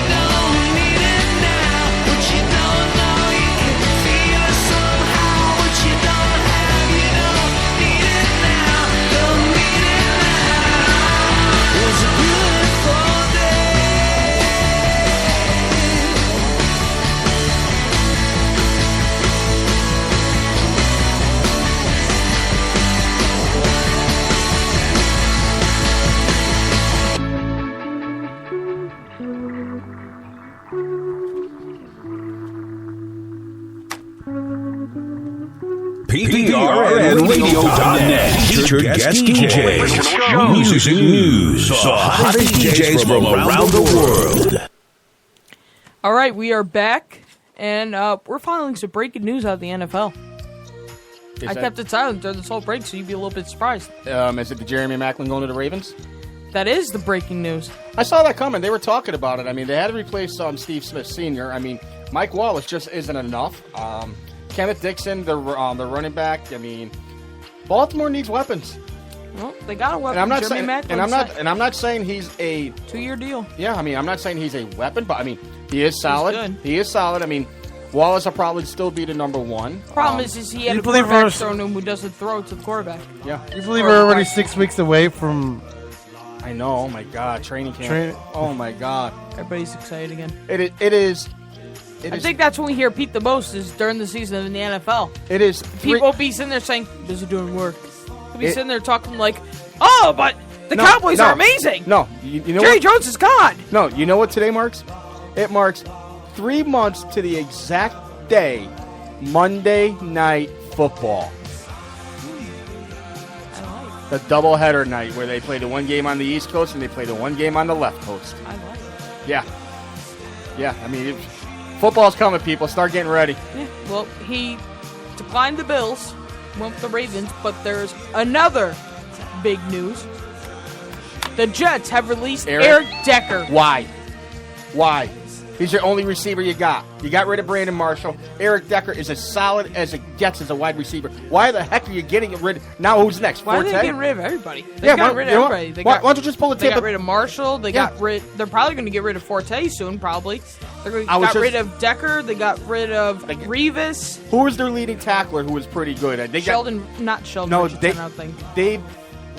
I forget who it was, but he was a leading tackler for the last couple of years with 95 tackles, a solid presence in the locker room. Why are you getting rid of these people? Ryan Fitzpatrick? Okay, I'll grant you that one a little bit. Geno Smith? Okay, you need a quarterback. So what do? Josh McCown? Really? Well, really? They're not going to do anything well. Really? They are screwed. You are now just become the equivalent of the 1976 and 1977 and 31 Tampa Bay Buccaneers. Absolutely pathetic. Absolutely. Now I hope that they have a rebuilding plan in place. That's what's probably happening. Rebuilding, but I mean, you got this. If you're going to rebuild and you're going to do this, you need to let Todd Bowles and the new GM decide the players that they want. Exactly what's happening out in San Francisco with John Lynch and Shanahan. They're on a 6-year plan. The Jets need to get to that plan now. Not tomorrow, not next year, now. Who's that? Jalen Adams, I think the kid's name was supposedly the best player in the draft to a lot of the analysts. He was, but you know what?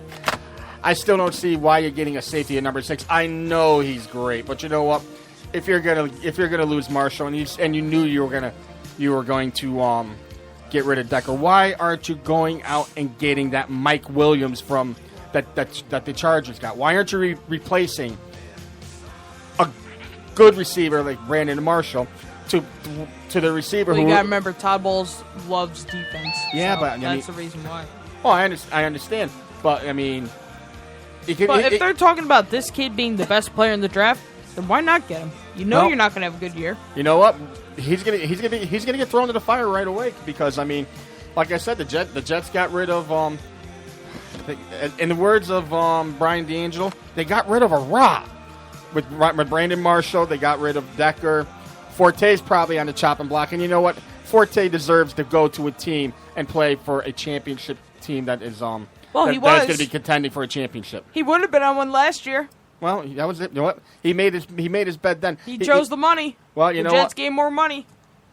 Look where he got you. Yeah, I mean, where did he get you? I mean, just the New York Jets right now remind me of the last 3 years with the St. Louis Rams, which went into turmoil, which led to the firing of one Jeff Fisher.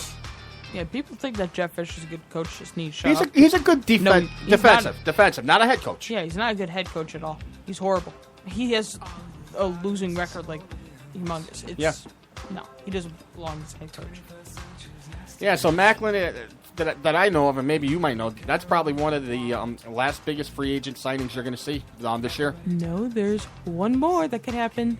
Des Bryant. I can't believe you didn't bring this up. Des Bryant reached out to Darrelle Revis, telling him, hey, if you want to win a championship, come to this side. Now, if the Cowboys got Revis, I don't know. You know what I mean? Lord have mercy. I'm skeptical on him because, I mean, last year he had an off year. I mean, his old age catching up with him. Was he injured? We don't know. But I mean, he was injured. But you know what? I mean, what's the salary cap left in Dallas? I don't know. I mean, obviously they'll get him cheap and he'll sign cheap because if he doesn't, then who's he going to play for? I mean, he took a cheap. What was it really cheap? I mean, the Patriots paid him $10 million. They paid him pretty good. But I mean, if he wants to win, I don't see what's wrong with going to Dallas or back to New England or maybe even going back to Tampa Bay because Tampa Bay's going to be a good team. Tampa Bay's going to be a good team with the signing of Deshaun Jackson. Mike Evans is good. Yep, James Winston finally reached his point. Doug Martin. Defense is good. Outside shot team that I think that would go for Revis, Arizona. That'd be a good team to join too. Yeah. Seattle. Raiders need some defense. Yeah, I mean, there's a bunch of places, but I haven't heard of many teams reaching out to him. No teams reached out to him, but Des Bryant reached out to him. Well, I mean, I think you're going to see something. I would love to have Revis back in New England because it's just there was no help ever. Yeah. It looked like he got beat so many times, but most of the time when he got beat, the safety was supposed to pick up the player. The safety never did, and then blame got put on Revis. And not only did the safeties not help him, but one game against New England, Tom Brady went out and said that, because he knows Darrelle Revis pretty well, he said that he thinks he was injured. He thinks he's injured. I think he was injured. Well, it could be. So, but enough with the NFL. Yeah, but we'll get back to that in about 2 months as we get into. Let's talk about the All-Star ballots. Yeah, All-Star leading vote getter. Who's that? Aaron Judge. I don't know if it's Aaron Judge because it's not. Okay, American League anyway. I would think. So, right now, there's a big surprise in taking position in the National League side. Zach Cozart from the Cincinnati Reds took over from Corey Seager in first place for his shortstops. But the way it looks right now, Bryce Harper leading the MLB in right field, Charlie Blackmon in center field, Jason Hayward in left field. Don't agree with Jason Hayward. He's not having a good year. Yeah, but it's a popularity vote. I mean, yeah, it is. I mean, it's a popularity vote. I mean, that's one of the problems I have with the All-Star game. It's the popular vote. I mean, when you go into the American League, I'm going to bring up a stat that I heard from yesterday from the leading vote getter, but it's just this is going to show you how collusional it is at times. At third base, we got Chris Bryant, and like I said earlier, shortstop Zach Cozart. Second base is Daniel Murphy, and first base is Ryan Zimmerman. Catching is Buster Posey. They have not shown or said who the DH will be for the National League. I think with the National League, the manager just picks. I think so because I don't know. I mean, that's a whole nother argument for another day about designated pitchers hitting. I mean, it's just, to me, that's still the one cancer in baseball is one league has the pitchers hitting and one league has the designated hitter. In the American League, for catcher, you have Salvador Perez. In the outfield, Judge, Trout. Judge is now head of Trout in the votings. Michael Brantley. Third base, Miguel Sano. Shortstop, Francisco Lindor. Second base, Altuve took over from Starlin Castro. First base, Miguel Cabrera. Catcher, like I said, Salvador Perez. And DH is Nelson Cruz now. So Machado's not in first now, huh? He doesn't deserve to be. No, He's batting I was exactly where I was going 20? with it. If that. Last I heard, he was 213, and he's isn't he on the DL? No, he's not on the DL. He's day-to-day. Okay. But I don't agree with Nelson Cruz at the DH slot. I think the DH slot should go either to Matt Holliday or Corey Dickerson. If you're not going to have one league choose or have them vote on the designated hitter, why have the American League do it? Make it right. Either, like I said, you have both leagues going with the designated hitter, both leagues having the pitchers hit. Don't do this 1-1. I mean, that's the one thing in baseball that I can never, ever understand. Back in the day, the pitchers hit. If you want to have a designated hitter, fine. Have it for both leagues. All right, so getting to the standings. The American League East, the Yankees are in first place, like we said earlier. Boston behind by 4 games. Tampa Bay behind by 6 games. Tampa Bay, 34-32. Good for them. Good for them. I told you they were going to have a good year. Good for 500 them. team. This division's going crazy. Baltimore is 6.5 back, 31-30. Toronto 31-32, 7.5 back. But Everyone in that division's going over 500. To me, that's the best division in all There's of going to be baseball. 500. There's going to be one team that's 500, maybe a little bit under, and the rest are going to be over or at 500. Yep. Absolutely unfair. Best division in baseball, like I said. In the AL Central, Minnesota is still in first place at 32-27. Cleveland's 1.5 behind at 31-29. Detroit's 30-32, 3.5 back. Kansas City is 5.5 back at 20-34. The White Sox are 7 back at 26-35. Which we expected. We figured Chicago was in a rebuilding year. Well, they got a lot of problems going on. Yeah, they do. In the AL West, it's just going to stay this way. Houston's going to stay in first place. Yeah. 44-20. Yeah, they're already prepping for the playoffs. Angels are in second, 12.5 or 12 games back at 33-33. The Mariners have been playing well ball as of late. They're at 31-33, 13 back. Texas 30-32, 13 games behind. Oakland 16.5 behind at 27-36. Now, it'd be very surprising, but maybe the team of the AL West can get the wild card. Maybe. I thought it was going to be a clear run for Texas, but I don't know. I mean, between the 3 top teams in the American League East, it's going to be so tough to get those 2 wild cards, get one of those wild cards out of there. Right now, if it was the way it is right now, it would be Tampa Bay and Boston. Yeah. In the National League, the Nationals are just killing it, but the Mets have been doing very well as of late. The Nationals are 30-24. The Mets are 20-33, 9.5 back. Atlanta's 27-35, as well as Miami, same record, both 11 back. Philadelphia has the worst record in baseball at 21-40, 16.5 back. In the NL Central, the Milwaukee Brewers are still in first place, with the Cubs trailing behind by 1 game at a 31-31 record. St. Louis is 29-32, 2.5 back. Cincinnati is 3 games behind at 29-33. Pittsburgh is 20-35, 4.5 back. Pittsburgh surprised me. I thought they'd be a little bit better than what they are right now. But, I mean, that's a division that's up for grabs. I think it's time to sell Andrew McCutchen. It's time to trade him, get some prospects. You got to. I'd give it this year, and then if nothing starts off at the beginning of next year, I'd give it one more year. They've been giving it too many years. Yeah, I mean, he is an all-star, a former all-star. Yeah, but his bat, it's not what it was. I get what you're saying, but I mean, give it one more shot with Pittsburgh. If it doesn't happen this year, then maybe you do something in the offseason. Well, I think he's a free agent after this year, so at this point, then he might as well. If he's a free agent, then they've got about 43 days before the July 31st. Yeah, before the trading deadline. So you know what? If they're going to make a move, they need to basically say, as of right now, hey, we're committed to winning this division, or we're going to sell the face of the franchise, because right now he's pretty much the face of the franchise. In the AL West or the NL West, we have the Rockies in first place, the Major League team of the Hartford Yard Goats, Chomp Chomp. They're at 41-24.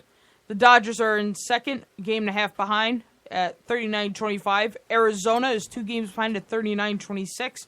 And then it's just a big downfall. The Giants are 26-39, 15 games behind.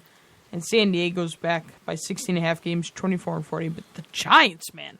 Giants. What happened to them? Oh my God. I mean, you can't even blame the Bumgarner injury because their offense is non-existent. No. I mean, they need to stop focusing on the pitching and start getting some batters. Yeah. But what about Arizona? I mean, I know I picked them to win the division. I did that just for ha-has because I didn't know who to pick. But I mean, they're hanging right there. They have finally the big reason why they're doing good is Shelby Miller and Zach Greinke finally pitching for the money that they're supposed to be getting, and Robbie Ray too, phenomenal. He's been good too. I mean, Paul Goldschmidt's been doing since he's been with the he's been doing his Diamondbacks. Thing. Yep. AJ Pollock has been injured, but when he comes back, that'll be a big upgrade. Mm-hmm. It's just all around good team right now. Yasmani Tomas has been doing pretty solid, so things are going well in Arizona. Yep. Right now, this thing is freezing. Can't give away the scores right now, but we'll get back to that when it loads up. You keep going. I'll take a look, see if I can get any scores going in tonight's schedule. Peter, are you having fun? Do anything interesting, sir? Yeah. Register and stuff. Register. All the fun stuff. Yeah. All right, so I got it. Okay. I got it. All right, so tonight, playing right now is the Braves and the Nationals. They're at the bottom of the first inning. Braves are winning 3-1. Also active is the Rockies at Pittsburgh. Pirates are in the bottom of the second inning, up 2-0. The Mets and Cubs are playing right now. They're at the bottom of the first, tied at 0. Phillies and Boston are playing right now as well, at Boston, top of the first inning, tied at 0. The White Sox and Orioles will be playing later today in Chicago at 8:10. The Twins and Mariners in Minnesota at 8:10. The Astros and Rangers in Houston at 8:10. The Reds and the Padres at San Diego at 10:10. And the Yankees and the Angels at 10:07 in LA. Yep, we were talking. We were busting on Boston Red Sox fans' chops a little bit, but we're going to get a little serious here real quick. Just read that about former player and now baseball analyst for the Boston Red Sox, Jerry Remy. Jerry Remy has a second bout with cancer.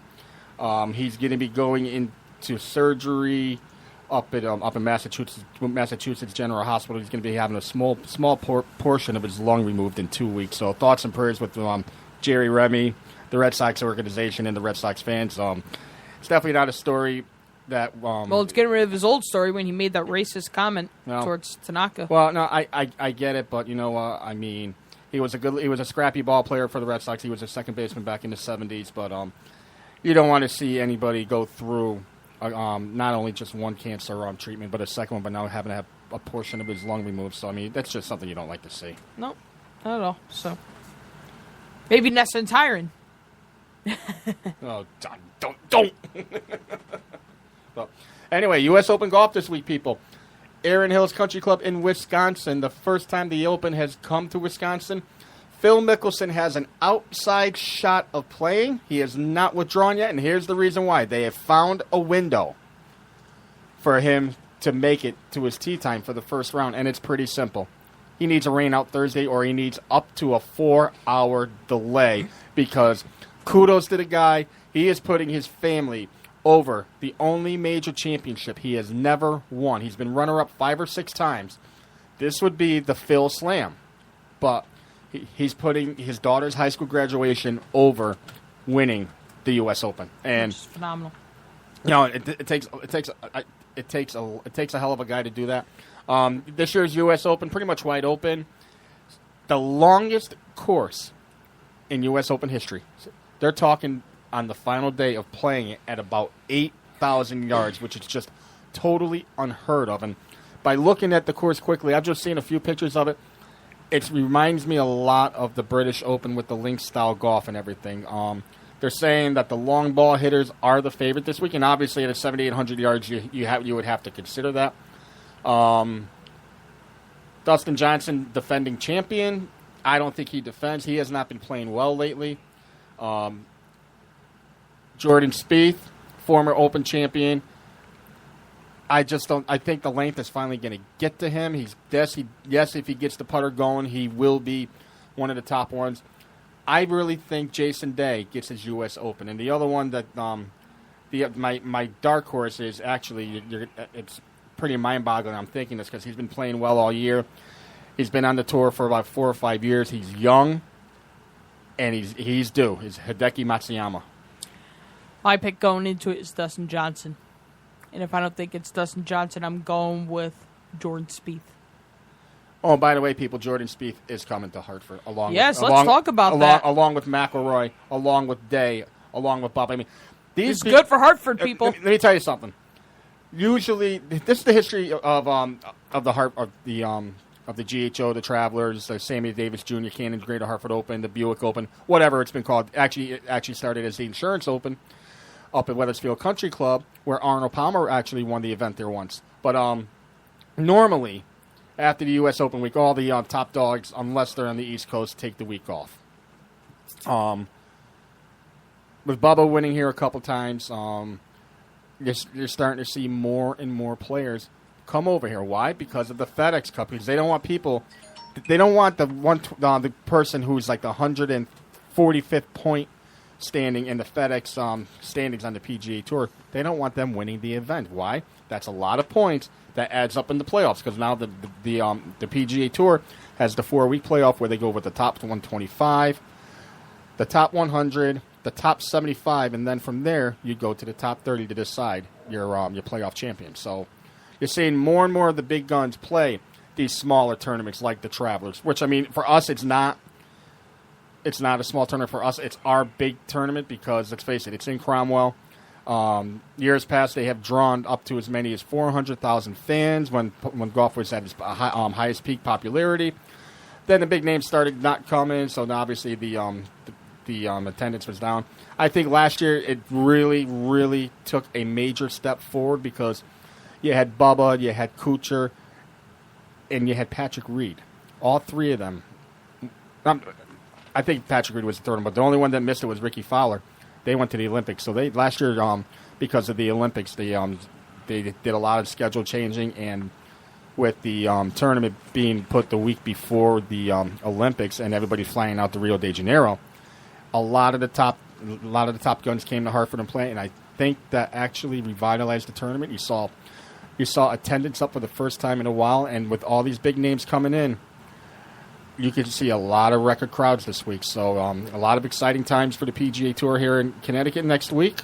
So I'm probably going to be going one day. I would love to see not only my fellow PGA professionals. I would love to see our friends, golfers that we know. Even if you're not into the game, they have concerts on Thursday night and Saturday night. I mean, it's they put on a good show. Nathan Groove, the tournament director. I forget the talent they have coming. I know one of them on Thursday night is a country singer, and one of them on Saturday is just like I believe a top 40 singer. But they draw some big crowds for this now, and they actually do a good job with it. Wow. Don't be a dick. Same.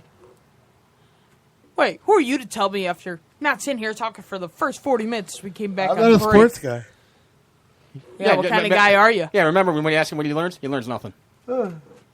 Brian, what did you learn? Oh, yeah, you're not here. He learned how to not show up. He learned how to ditch us on the 1-year anniversary, which is a big deal. For us, it is. Yeah. Think about it. 1 year ago, we were in Naugatuck, in a basement. 1 year ago, we took over because some fucking idiots couldn't do it no more. Yep. With a speaker. We didn't quit. I didn't quit. No. A lot of memories in that old little room.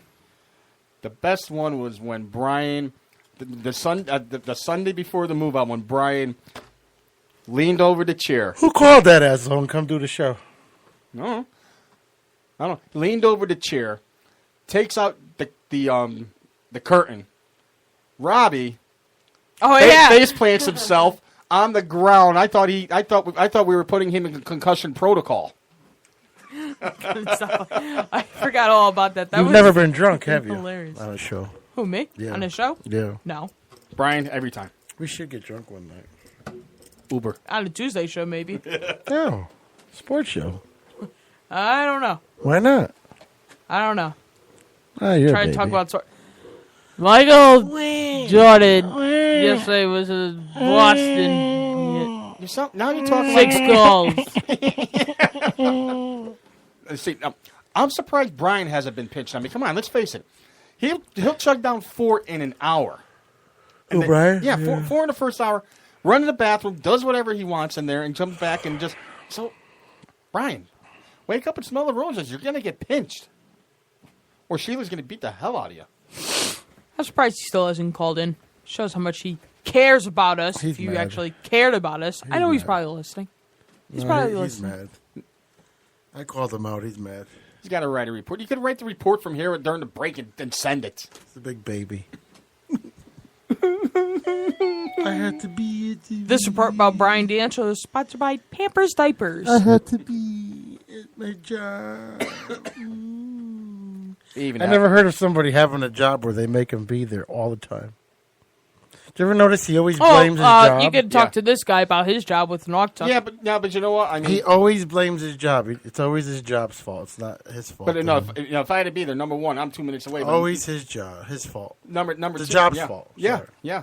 I mean, it was a lot different with me back in Naugatuck because I owned the pro shop, so that was a separate entity where I would be there a lot more so I can watch my product. Especially after the day I had a $400 putter stolen out of the pro shop. Who would spend $400 on a putter? I don't know, but I mean, it better be a damn good Scotty Cameron. No, it was an Odyssey. I forget what it was offhand, but it was their top line putter. And I would never pay $400 for a Scotty Cameron because let's face it, his name alone on the putter is worth $275. Like, clubs aren't cheap, man. No, I know. Clubs aren't cheap at all. I wish they were. I mean, I'm using a putter that's $85, and I putt better with this thing than I got a driver that cost $350. I would never have bought that shit. My putter I've been using since I was 11. You got a baseball card that's $1,495. I'm on delay here. Oh yeah, Lord. one year ago, unbelievable. I mean, where the show has come from. With all the equipment changes from then until now, I mean, everything's just so much better. Whole new microphone, whole new studio. What else did you get? You got a new... We lost about, what, 900 pounds a year ago? 750. 750. I'm going to move to Florida. My wife's making me go to Florida. Same. Hey, Mohammed, did he die too? I don't know.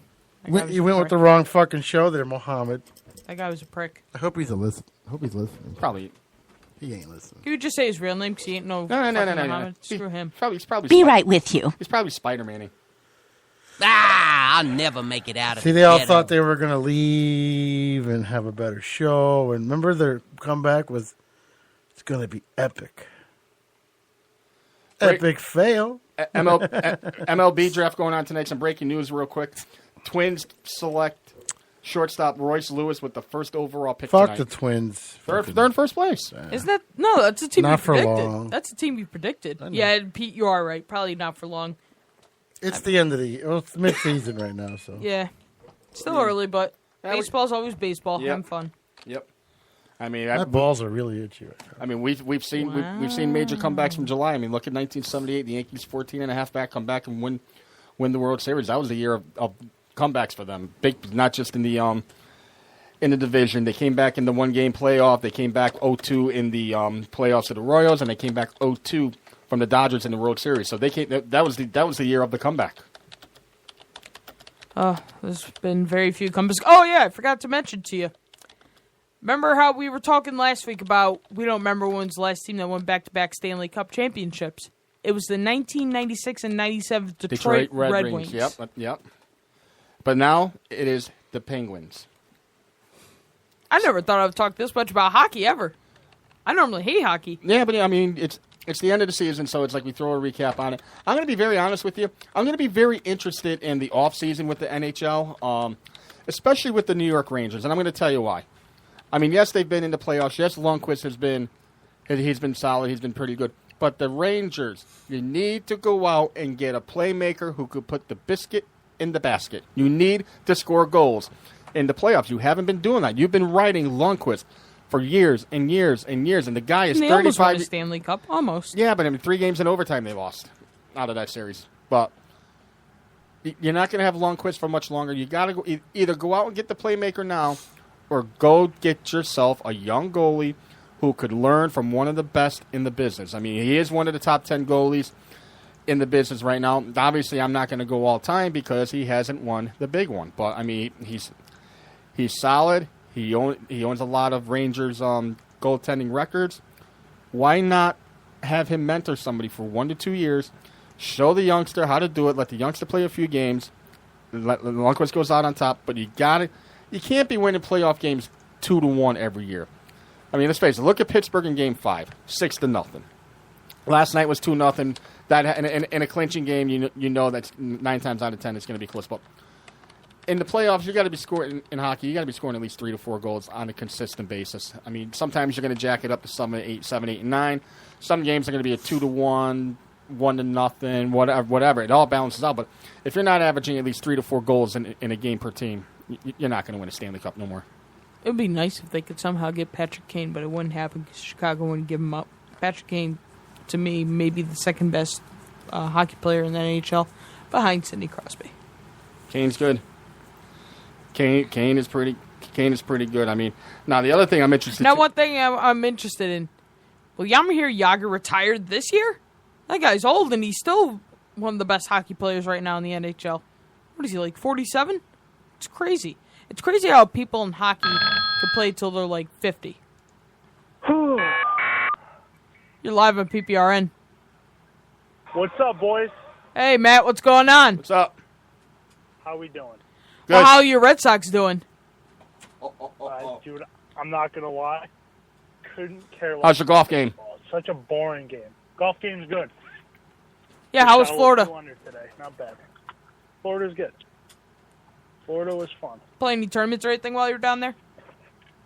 No, I actually got injured, so I was out for about 2-3 months with a knee injury, so. How the hell did you get injured? What did you do, like play basketball or something? Exactly right. I'm so good. Yeah, it wasn't fun, but yeah, I just qualified for a big amateur stroke play tournament in the metropolitan section called the Ike. Yep. Nice. Yep. Went 4 under through my last 4 to get in, so. That's cool. good. Yeah, it's good. Yeah, let me know if you I'll need a try for the caddy. Travelers this week. You're going for the Travelers?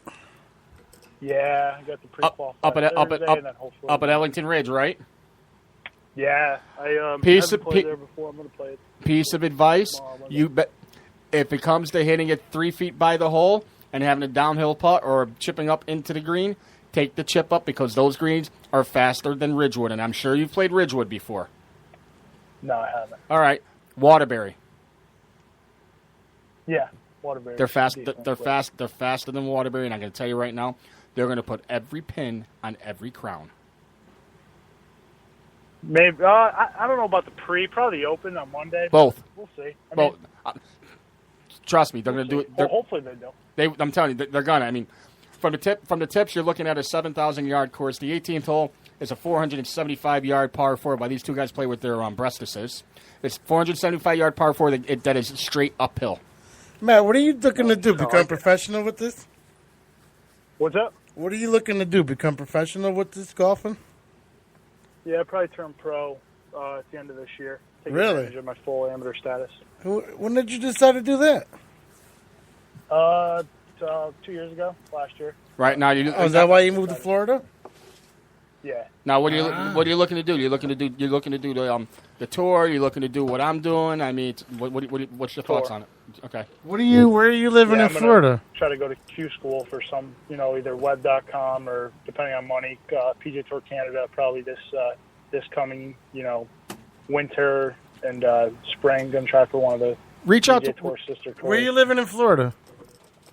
I was in West Palm Beach. I'm back in Connecticut now. Oh, you are? There's a kid from Connecticut, Cody. I'm going to give you the name, Cody Palladino. He's doing the PGA Tour, I believe, down in South America. Reach out to him because you know what? He's making a pretty good career out of it down there. Yeah, I know Dave Pastor. He's one of my really good friends. Yep. He's doing Canada. He just played this week.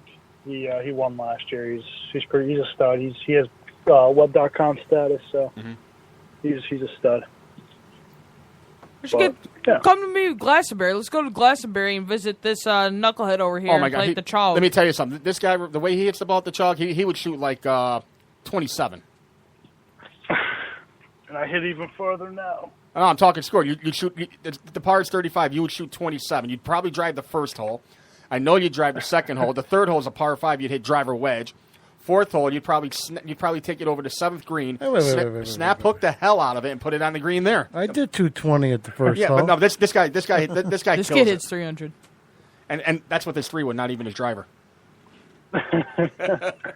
Yeah, me and him faced off in the junior club championship at Hopbrook, and I hit a driver, and I was in front of the stream, and he hit a 5-iron. He almost went over it. He was like 16. Yeah. What'd you do, practice every day? Took roids. Well done, Matt. Yeah, that's what I do now. I just play and practice full time pretty much. And work a little bit caddying. Matt, you going to be watching Game 5 tonight? You know, I have to leave at about 4 o'clock in the morning because I got a qualifier in Long Island, so I will not be watching. I'll be sleeping. Sure, they got the hotel room down there tonight. Yeah, I'd rather save the $100. Hotels, Smart man. Hotels.com. Write-off business expense. I don't know if you can do that as an amateur right now, but yeah, you know, I'd rather. No, I hear you. I'm staying in Greenwich tonight, so I'm that's staying not with bad. someone I know, so a little closer. But it's. I mean, listen, I would love to watch Game 5 because I think the Warriors are. And I'm not even a Warriors fan or Cavs fan or anything. I think the Warriors have the next 5 or 6 titles wrapped up already. I can agree with you with that. Fun. Like, You it's not even competition. I mean, you have to put up record-setting numbers to beat them in a playoff game. Yeah, it's not sustainable. I mean, you're looking at a possibility of the 1950s and 1960s Boston Celtics if they getting on this run. Well, they got to keep all the pieces together. I don't think they keep Clay. I think Clay will eventually leave. Yeah, but you know what? I mean, then you can go into the draft and get somebody a little different. But you got to keep the core. You got to find a way now to keep Durant, and you got to keep Curry. If you keep those two, you leave yourself a great chance of doing it. Well, Curry will stay. Durant's a question mark. Yeah, that's what I'm saying. I think Durant will eventually return OKC. I don't think so. As long as Westbrook is there, I don't see him going back. Matt, who do you got MVP in the finals? Don't say LeBron. Why can't I say LeBron? You think it's going to be LeBron? Dude, I mean, listen, he's unreal. Yeah, but I think my favorite player to watch is probably Kyrie because I think he's the way he handles the ball. Yeah, how he could finish, it's handles, incredible. dancing on people. Yeah, I mean, Kyrie's I think he's the best guard in the game. I mean, Steph's not a point guard. I don't think. I think he's more of he's a small 2, pretty much is the way he plays. He just jacks up shots. No one handles it like Kyrie. I mean, he's just fucking believable. Yeah, he is. But so, who do you guys your finals MVP? He's got LeBron. I think he just died. Oh, there he is. So you got LeBron as your finals MVP? You know, I mean, you can't give it to anyone else. I don't think the way he just dominates a game. I can. I give it to Kevin Durant if they're going to win the series. Listen, I could agree with that. I just think, I mean, personally, that's who I think. I think obviously Durant will win it because Golden State's going to win it in 5 tonight. That's my take, and I don't know if you heard earlier, but my taking is if you're on the losing side in the finals and you didn't win the championship, then where's the value if you didn't win the championship? There's no value. You may have been valuable in the court, but it wasn't good enough to get the championship or the dub. But let's say when it was literally LeBron, Tristan Thompson, and Dellavedova 2 years ago, LeBron was clear-cut MVP of that series. I don't care what anyone says. Yeah, but averaging like 40 points a night. But I mean, I get where you're going with that, but it's just so tough because MVP of the series. I mean, yeah, it doesn't mean you're the best player. It's the player who makes the most contributions for a team. So I mean, you can be the MVP, you can be the best player in the world, but if your team doesn't win it, they're looking at it a lot differently than they did back in the day. Wasn't Jerry West the one to win it without his team winning the finals? It could have been. I couldn't remember the last time it happened in the NBA or MLB, but what my dad called to earlier was somebody in the Super Bowl. Yeah, somebody from the 1960s Cowboys was the MVP of the Super Bowl on a losing team. But when it comes to a championship series or a championship game, like I said, that guy from the Cowboys, I just don't remember his name. He's the only one that I know of from a losing team in a championship game that was named an MVP. Now, I know I'm probably wrong on that, but I just can't think of any other sport that's done it. Maybe baseball in the 60s, I don't know. You guys were talking about the hockey before, I think. We were. Right? Who do you agree with me? I think Sidney Crosby's the greatest to ever play. No. Not even close. You don't think so? Not even close. Oh, if you look at Wayne Gretzky's numbers, that guy had a 212-point year. Yes. You can't. I didn't even get to see Wayne Gretzky play, but just based on the numbers, I mean, that guy was.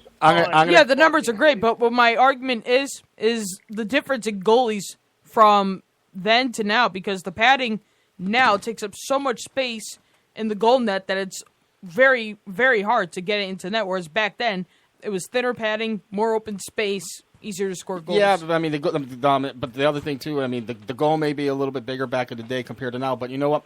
Gretzky was so good; he would be just as good today. I mean, and I appreciate Sidney Crosby's talent. He's the best player in the game right now. There's no doubt about that. But Gretzky, let me tell you something. As special as Sidney is, Wayne was even that more special back then. He was that good. I mean, he won championships for the Oilers when they were in the WHA, and then he came to the NHL and won 5 in a row. I mean, the guy is just sick. Yeah, I think this year, I think Crosby's done in the next couple of years based on his concussion history. I mean, I can see that. I think he actually was hurt because he had that one nasty hit where he had a concussion. I think he was playing through a concussion because he didn't play himself the last couple. No, games, I mean, especially against the Sens. I mean, go ahead, Matt. So I just think after Crosby, I mean, I don't saying he's the best player now. I mean, you got Connor McDavid who, with the Oilers in his second year is looking, put up 100 points. That's pretty impressive. That's pretty good. That's pretty good. Can't forget about Patrick Kane. You also got Austin Matthews, who's just absolutely incredible. So you got the hockey's looking good, and people don't like watching hockey that much. It's looking good. Let me tell you something. It's too bad a lot of people don't like hockey because I mean you have a youth movement that's about ready to happen. You have a lot of young talent coming up. There's just a lot of exciting times coming for the. I don't know what you're talking about. Yeah, neither do I half the time. Yeah, actually, I have a fun fact for you. When I was playing hockey growing up as a kid, one of the I think it's the number 2 scorer on the Maple Leafs, William Nylander. Yes. I used to play against the kid when I was growing up. He's a 96 as well. So. Yep. His dad played in the NHL, Michael Nylander. Michael Nylander, yeah. The kid was unreal. Matt, U.S. Open coming up. Rangers. I think what the Rangers got to do this offseason is get some defensemen because Dan Girardi, Mark Stahl are terrible, and old. You got to get a big time defenseman like a Shattenkirk or a PK Subban kind of talent, and maybe get a goal scorer too. I mean, you have talent on the goal scoring end, but you have to play so much defense because they suck so much, and Hanky has to stay there just taking so many shots. And you know what? I mean, the one thing that the Rangers defensemen do well is they block shots, and they proved that in the series that they played. But they got to. I mean, I say they got to start looking to the future for a goaltender. So I mean, I think they got to draft somebody there. But a goal scorer, I think that's got to be number one on the priorities. Because I mean, let's face it, Rick Nash, good offensive player. He's not a goal scorer. He doesn't score 30, 40, 50 goals anymore. I mean, if he gets 20 to 25, it's a good year. Yeah, the interesting thing that'll happen in the NHL is with the expansion draft, because actually, we were talking about it. You're allowed to keep 8 skaters and 1 goaltender. So, I mean, if you're the Las Vegas Knights, I mean, I'm looking at Antti Raanta saying, man, this guy, he's not getting paid that much money. You got to protect Lundqvist. I'm thinking if you're the Rangers, unless you say to Lundqvist, hey, you're getting old. We're going to keep Raanta because he's young. You know what? So. I could see that. I mean, Lundqvist is he's 35. Yeah, I mean, listen. If I'm looking at it from the point of, I think you could win a championship next year with Lundqvist. If you build around him, and get a couple more pieces. But I mean, you're going to lose. I mean, Michael Gradner is getting paid nothing. Yeah, I know. So if they don't protect him, he's gone. I mean, he's getting paid like $800,000 or something. So that's a good pickup because obviously they have to stay under the salary cap. So it'll be interesting with this expansion draft. Exactly. I think it's going to be a little more interesting than people think. All right, Matt, we got to get going soon. So before we leave you hanging, U.S. Open coming up. Who do you got winning? I got the boldest pick of them all, because he hasn't played that well as of late, Hideki Matsuyama. That's my sleeper. I think he is just his ball striking. He's due. Because I don't know. Yeah, he's due, and he is the best ball striker I've seen in person. That guy, if he just if he putts bad compared to his average, like if he putts bad to the tour average, but his average, he'll win because he's a terrible putter, but he's just unreal. He's so overdue. He's so overdue to win a major. And this probably is his best chance. Oh yeah, I mean long, and you got to hit the driver straight. Yep. That rough and fescue is disgusting. If you guys saw the video of Kevin Na, it's sick. It's nuts. All right, guys. You all take care. We'll see Thanks y'all for calling in, All right, Matt. brother, thank Hopefully you. we golf at, maybe go up to Glastonbury, visit this knucklehead one day. Sounds good. See you guys. All right, Matt. Take it easy. That was Matt Jackson. Be right amateur with you. golfer, maybe future pro golfer. Surprised to hear that. He's come a long way with his game. I mean, he's always been able to hit the ball long. Good kid. Works hard at his game. Be nice to see it. Be nice to see him do another something. kid from Naugatuck make a dream come true. Exactly. Ah, So it's been 1 year. 1 year. One year. And finally, I can actually say what I've learned, because I never know what I can say. What I've learned. But this is gonna be a little while. This is gonna be a little while. What I learned is. Was I wrong? Wow. Was I wrong? No. Okay. Hey, you know what? Nothing. Don't say nothing. No. Wow. Anyway. All right, so. All right, so what I learned, I've learned to be very grateful. Very grateful. Pete, you gave me an opportunity to take over a former show and gave me the opportunity to live out a dream that I could do. So I'm very grateful that you gave me that opportunity. Of course. I'm grateful for you for coming and helping out, because you could have done what you need to do with your job and everything, but you came out, you helped me do this show, have fun, and it's very rare that a father and a son can do a sports talk show, so I'm grateful for you as well. Maybe we're the innovators. I'm grateful for all the other people in the past that have helped out. Travis, Mike McCary, Mark, Bose, some of our guests, Matt Jackson, Melinda, Carlos, what's his name from the Argos? Jim Dooley. Yep, Dooley. Jeff Dooley. Jeff Dooley. Sorry, Jeff. So I'm thankful for everything that's happened, and thankful for everyone who's listened and said their opinions about the show so we can improve and whatnot. So I've learned to be very grateful in life. Aww. Wow, this medication is making you turn corners.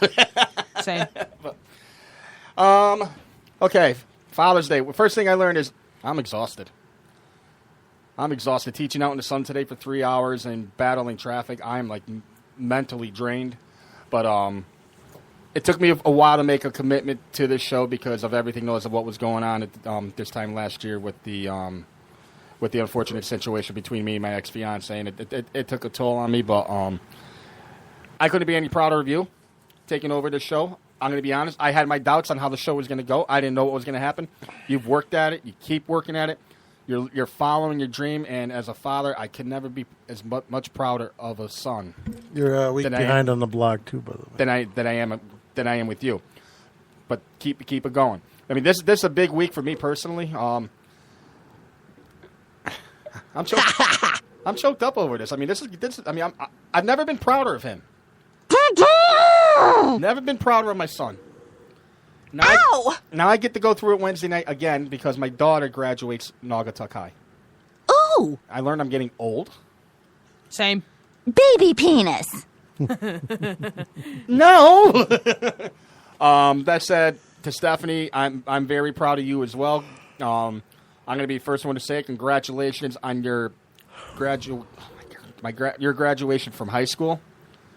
And then we got one more to go. We got my other son, Thomas. I'm equally as proud of him. I'm proud of all three of my kids. I mean, with that said, Father's Day Sunday, Dad, thank you for everything you've done for me. I'm just glad to be the half the man that you are. You showed me a lot in life. So to all the fathers out there, happy Father's Day. Spend time with your family because let's face it, there's nothing more important. And Phil Mickelson is showing it this week by most likely not playing in the U.S. Open to be with his daughter at his graduation. So fathers, enjoy your time with the family because you just never know when things are going to change. Oh, very nice. One more person I forgot to thank, Michael Bose. Thank you as well for all the support. I learned that when you do stick together, and there was a point where the show looked like it was going to die, but it ended up staying strong, and it's got its building points. It still needs to get a little bigger and a little stronger, but it made it through, the turmoil of the other guys who thought they could start it and thought they were going to finish us, but clearly it did not happen. No, and I'm glad that it stayed because it's definitely something that you deserve, Robbie. So Keep tuning in every week. We're going to be gone the week of 4th of July, just letting you know, giving you a couple of weeks' notice. So, all right, and don't forget, in a half hour is the designated driver. Don't forget, Tuesdays and Wednesdays, my show. And don't forget all the great music that we play throughout the week.